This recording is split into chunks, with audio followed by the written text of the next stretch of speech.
itu dia membicara gagasan sudah dengan contoh faktual. Contoh faktualnya adalah bagaimana dia melakukan perubahan di Pulau Seribu yang ada di Jakarta. Contoh yang paling jelas adalah Pulau Sabir ya. Itu pulau yang terjauh, jaraknya itu lebih dekat kepada Sumatera daripada dengan Jakarta. Apa yang dilakukan oleh Anies? Di sana dia membangun listrik menjadi 24 jam. Air bersih yang tadinya 34.000 menjadi 2.500, sama dengan daratan Jakarta.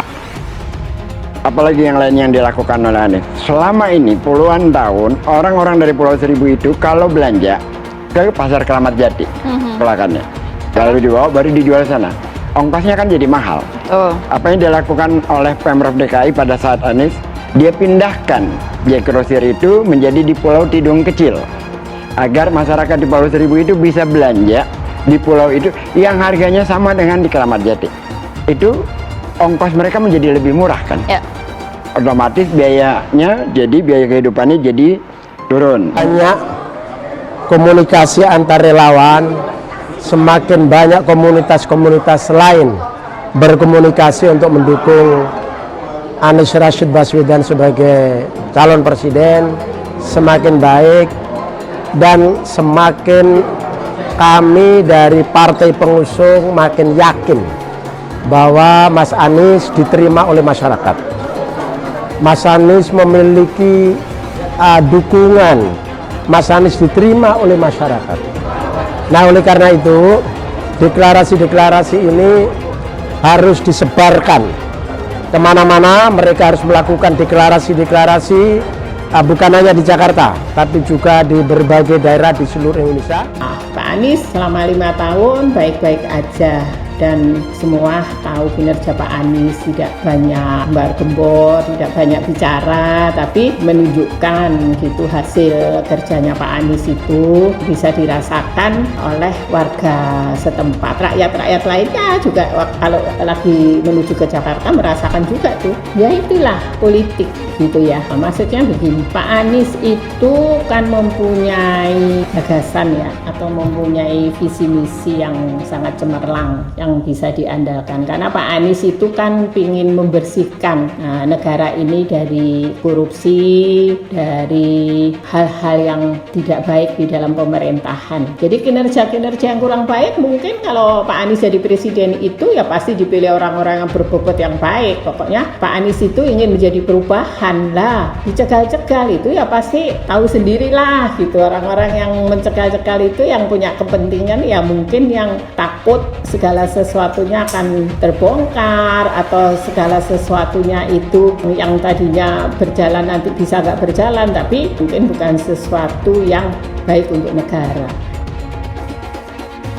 Tertarik dengan Mas Anies secara pribadi karena Mas Anies ini menurut pandangan saya sebagai orang yang di pesantren, orang desa, ini di pesantren itu ada berlaku Mas, cara memilih orang. Memilih orang ini tidak hanya memilih seorang pemimpin, tapi memilih orang baik itu untuk berteman, untuk menantu, dan lain sebagainya. Di pesantren ini sudah berlaku dari sejak zaman dulu. Kalau memilih itu ada 4 dasar memilih. Yang pertama adalah agamanya.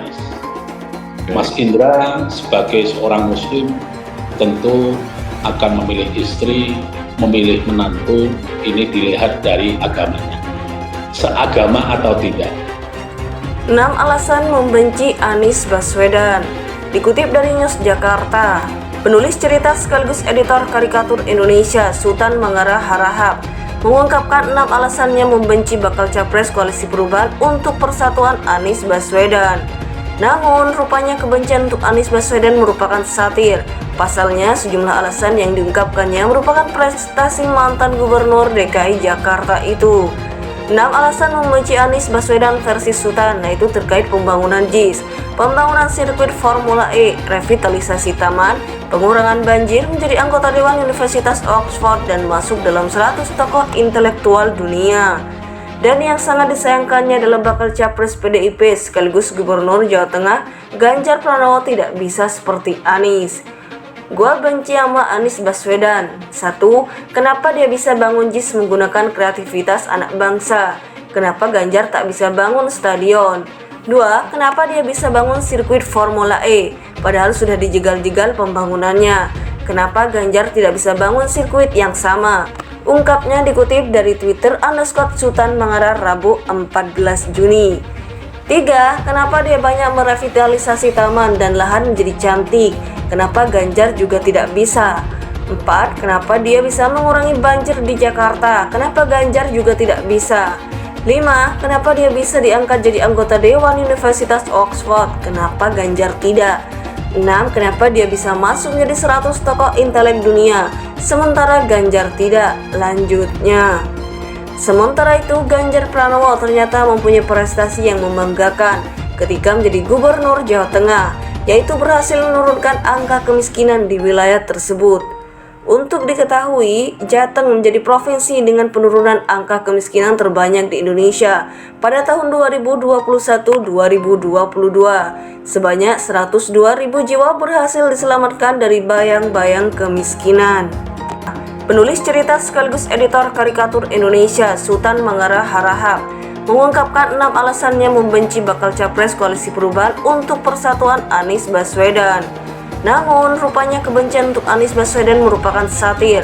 Pasalnya, sejumlah alasan yang diungkapkannya merupakan prestasi mantan Gubernur DKI Jakarta itu. 6 alasan membenci Anies Baswedan versi Sultan, yaitu terkait pembangunan JIS, pembangunan sirkuit Formula E, revitalisasi taman, pengurangan banjir, menjadi anggota Dewan Universitas Oxford, dan masuk dalam 100 tokoh intelektual dunia. Dan yang sangat disayangkannya adalah bakal capres PDIP sekaligus Gubernur Jawa Tengah, Ganjar Pranowo tidak bisa seperti Anies. Sementara itu, Ganjar Pranowo ternyata mempunyai prestasi yang membanggakan ketika menjadi Gubernur Jawa Tengah, yaitu berhasil menurunkan angka kemiskinan di wilayah tersebut.